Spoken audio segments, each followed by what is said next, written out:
अमृत की धारा है धारा जो देती दुखों से किनारा।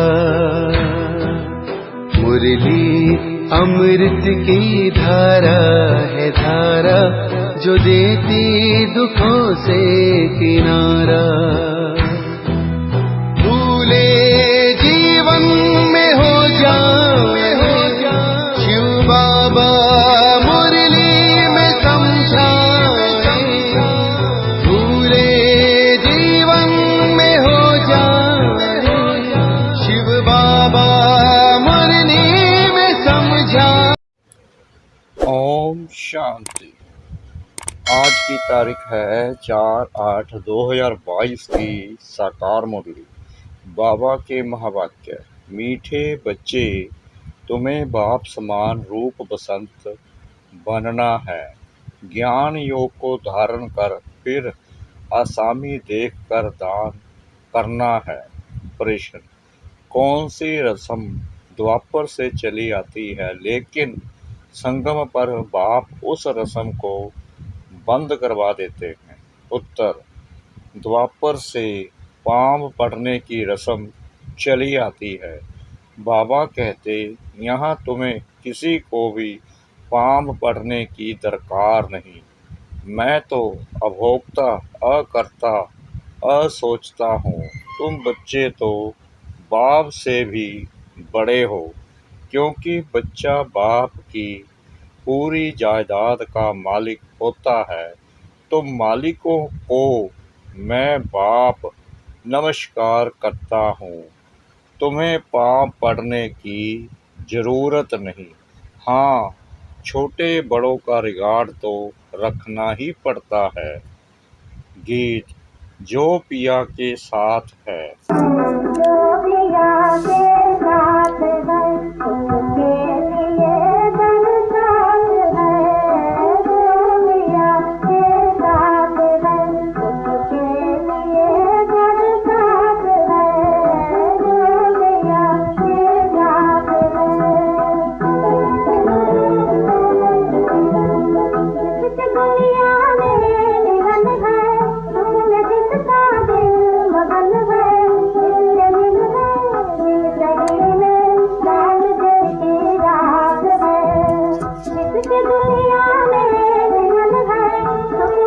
ओम शांति।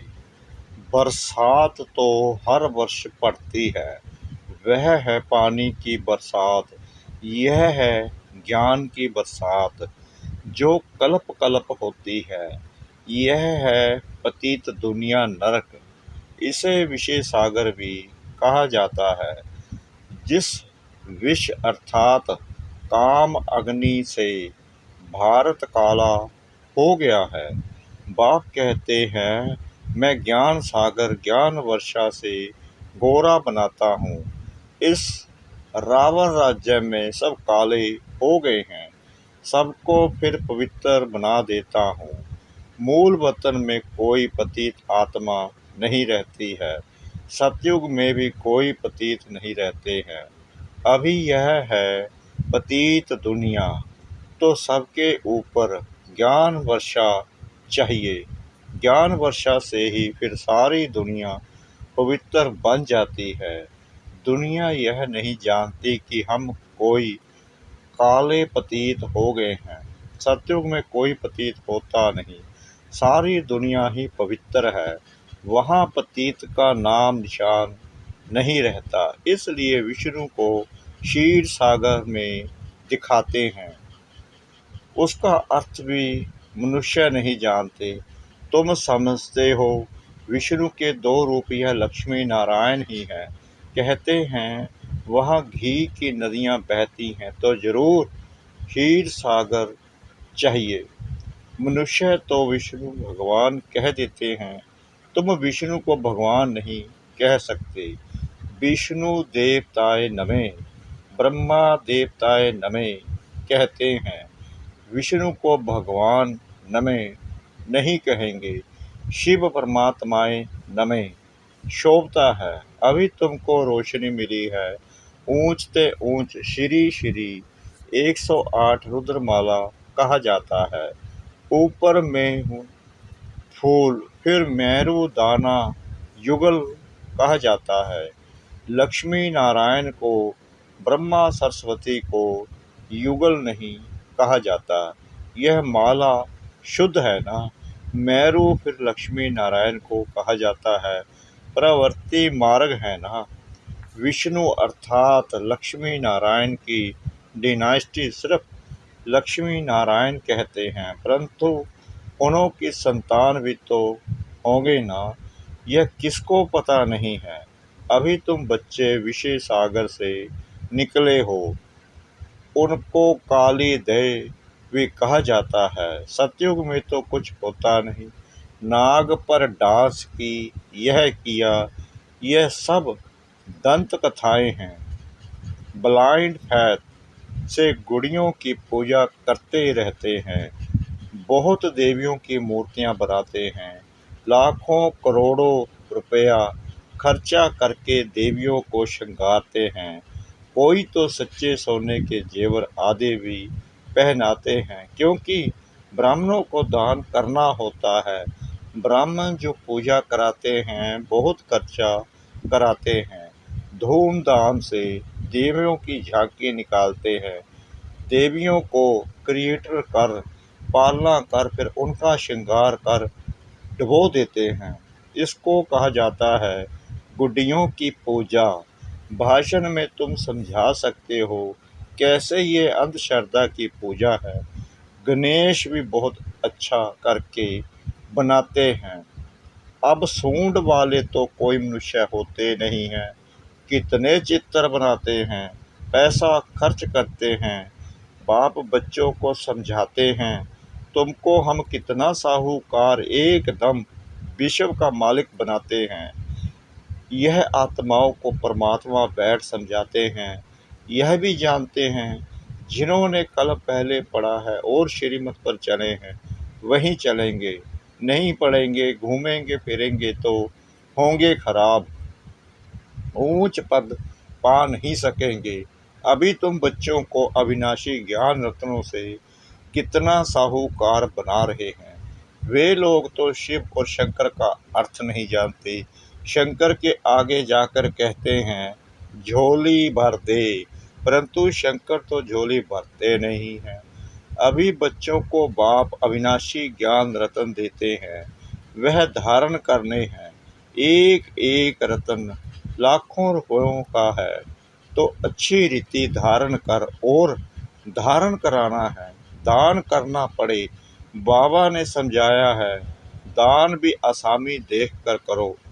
जिनको सुनने की ही दिल नहीं, उनके पिछाड़ी टाइम वेस्ट मत करो।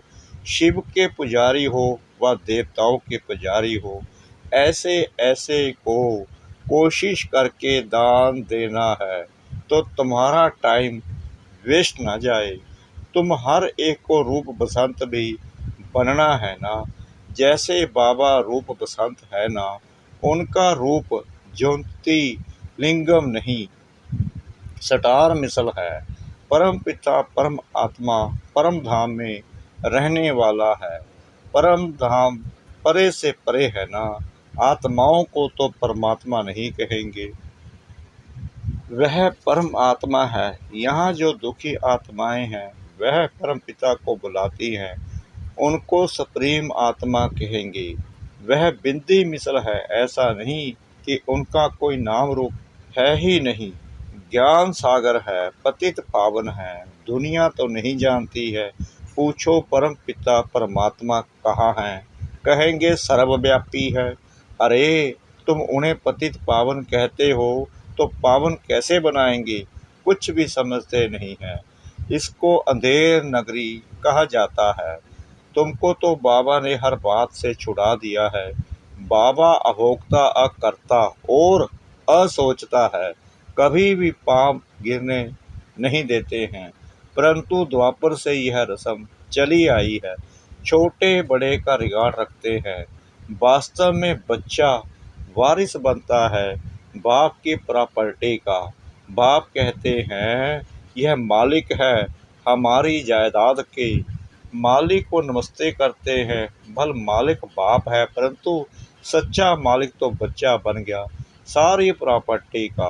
तो तुमको ऐसा थोड़ी ही कहेंगे पाँव पड़ो, यह करो, नहीं। बच्चे मिलने आते हैं तो भी बाबा कहते हैं शिव बाबा को याद करके मिलने आना। आत्मा कहती है हम शिव बाबा की गोद लेता हूँ। मनुष्य इन बातों में मूंझते हैं। शिव बाबा इस ब्रह्मा द्वारा बच्चों को एडॉप्ट करते हैं, तो यह माँ हो गई ना। तुम समझते हो हम बाप से मिलने आए हैं, याद शिव बाबा को करना है, तो यह फर्स्ट माँ हो गई। वर्षा तुमको शिव बाबा से मिलता है, यह भी उनकी याद में रहता है। बाप जो समझाते हैं उसको धारण करना है, रूप बसंत बनना है। योग में रहेंगे, ज्ञान धारण करेंगे और कराएंगे तो मेरे समान रूप बसंत बन जाएंगे, फिर मेरे साथ चल पड़ेंगे। अभी तुम्हारी बुद्धि में ज्ञान है, फिर जब स्वर्ग में आएंगे तो ज्ञान पूरा हो जाएगा, फिर प्रारब्ध शुरू हो जाएगी, फिर नॉलेज का पाठ पूरा हो जाएगा। यह है बड़ी गुप्त बातें, कोई मुश्किल समझते हैं। बुढ़ियों को भी बाप समझाते हैं कि एक को ही याद करो, दूसरा न कोई। तो बाप के पास जाकर फिर कृष्णपुरी में चली जाएंगी। यह है कंसपुरी। ऐसे नहीं कि कृष्णपुरी में कंस भी था, यह सब दंत कथाएं हैं। कृष्ण की माँ को 8 बच्चे दिखाते हैं, यह तो गलानी हो गई। कृष्ण को टोकरी में डाल जमुना पार ले गई, फिर जमुना नीचे चली गई, वहाँ तो यह बातें होती नहीं। अभी तुम बच्चों को रोशनी मिली है। बाप कहते हैं आगे जो कुछ सुना है वह भूल जाओ। बाप कहते हैं इन यज्ञ तप आदि करने से मेरे से कोई मिल नहीं सकते। आत्मा तमो प्रधान बनने से उनके पंख टूट जाते हैं। अभी इस सारी दुनिया को आग लगनी है, होलिका बनाते हैं तो आग में कोकी पकाते हैं। यह बात है आत्मा और शरीर की। सबके शरीर जल जाते हैं, बाकी आत्मा अमर बन जाती है। अभी तुम बच्चे समझ सकते हो, सतयुग में इतने मनुष्य, इतने धर्म होते नहीं। सिर्फ एक ही आदि सनातन देवी देवता धर्म है। भारत ही सबसे बड़े से बड़ा तीर्थ स्थान है। काशी में बहुत जाकर बैठते थे, समझते हैं अभी बस काशी वास करेंगे। जहाँ शिव है वहाँ ही हम शरीर छोड़ेंगे। बहुत साधु लोग जाकर वहाँ बैठते हैं, सारा दिन यही गीत गाते रहते हैं, जय विश्वनाथ गंगा। अब शिव के द्वारा पानी की गंगा तो निकल नहीं सकती। शिव के दर पर मरना पसंद करते हैं। अभी तो तुम प्रैक्टिकल में दर पर हो, कहाँ भी हो, परंतु शिव बाबा को याद करते रहो। जानते हो शिव बाबा हमारा बाप है, हम उनको याद करते करते उनके पास चले जाएंगे।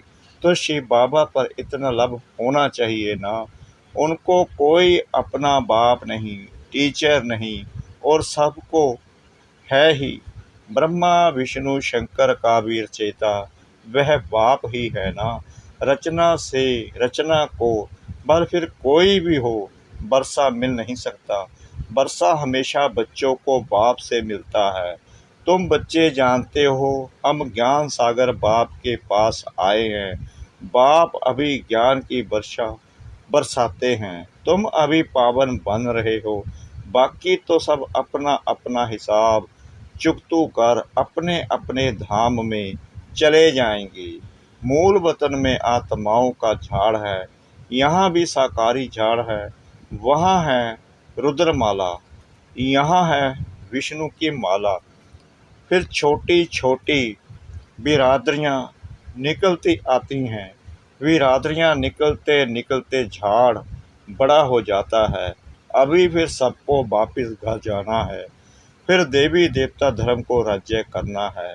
अभी तुम मनुष्य से देवता विश्व का मालिक बन रहे हो, तो बहुत खुशी होनी चाहिए कि भगवान हमको पढ़ाते हैं।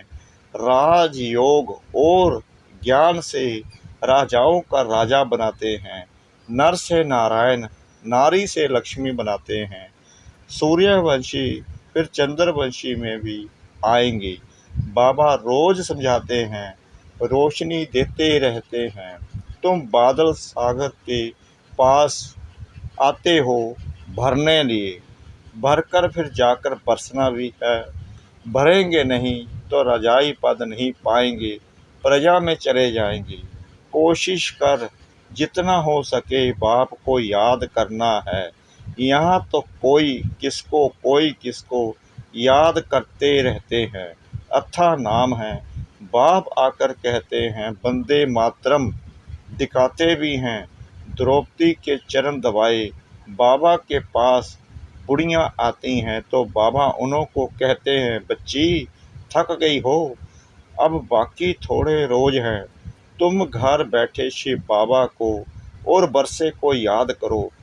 जितना याद करेंगे उतना विक्रमाजीत बनेंगे। आप समान औरों को नहीं बनाएंगे तो प्रजा कैसे बनेगी।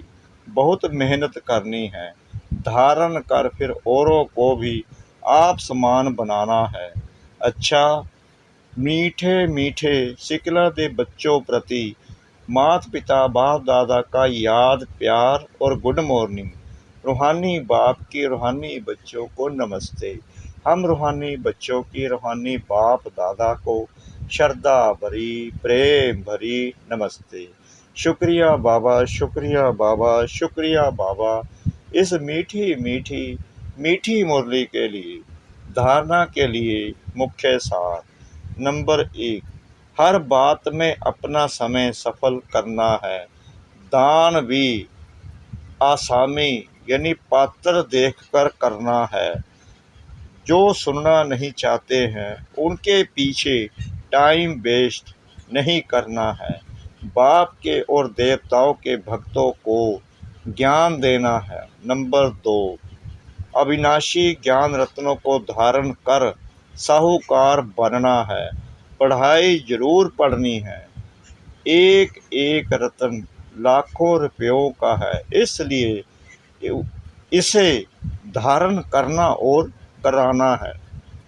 वरदान, हर कर्म में बाप का साथ साथी रूप में अनुभव करने वाले सिद्धि स्वरूप भव सबसे सहज और निरंतर याद का साधन है। सदा बाप के साथ का अनुभव हो। साथ की अनुभूति याद करने की मेहनत से छुड़ा देती है। जब साथ है तो याद रहेगी ही, लेकिन ऐसा साथ नहीं कि सिर्फ साथ में बैठा है, लेकिन साथी अर्थात मददगार है। साथ वाला कभी भूल भी सकता है, लेकिन साथी नहीं भूलता। तो हर कर्म में बाप ऐसा साथी है जो मुश्किल को भी सहज करने वाला है। ऐसे साथी के साथ का सदा अनुभव होता रहे तो सिद्धि स्वरूप बन जाएंगे। स्लोगन, विशेष आत्मा बनना है तो विशेषता को ही देखो और विशेषता का ही वर्णन करो। विशेष आत्मा बनना है तो विशेषता को ही देखो और विशेषता का ही वर्णन करो। माँ तेश्वरी जी के अनमोल महावाक्य। हम जो भी कुछ इस नज़र से देखते हैं जानते हैं, अब कलयुग की अंत है और सतयुगी देवी दुनिया की स्थापना हो रही है। हमारी नज़रों में यह कलयुगी दुनिया खत्म हुई पड़ी है। जैसे गीता में भगवान के महावाक्य हैं, बच्चे यह जो गुरु गोसाई आदि देखते हो यह सब मरे ही पड़े हैं। वैसे हम समझते हैं इतने सारे जो मनुष्य संप्रदाय हैं वो सब आयरन एज तक पहुंच चुके हैं। तभी परमात्मा के महावाक्य हैं, मैं इस आसुरी दुनिया का विनाश कर देवी सृष्टि की स्थापना करता हूँ। तभी हम कह सकते हैं कि सब मरे पड़े हैं, तो अपना इस दुनिया से कोई भी कनेक्शन नहीं है। कहते हैं पुरानी दुनिया ना जीती देखो, नई दुनिया के लिए सप्ताह कोरस करो, क्योंकि नई दुनिया की स्थापना होगी, अर्थात जीते रहेंगे तो अपने लिए यह दुनिया है ही नहीं। पर मनुष्य समझते हैं हम अच्छे कर्म करेंगे, दान पुण्य करेंगे तो फिर से आकर इस दुनिया में भोगेंगे। लेकिन यह जो हम जान चुके हैं कि यह दुनिया अब ख़त्म होने वाली है, तो इस विनाशी दुनिया की प्रारब्ध ही विनाशी है, वो जन्म जन्मांतर नहीं चलेगी। अब देखो हमारी नज़र और दुनिया की नज़र में कितना फ़र्क है। अब यह निश्चय भी तब बैठता है जब यह निश्चय हो कि हमें पढ़ाने वाला कौन है। अच्छा, ओम शांति।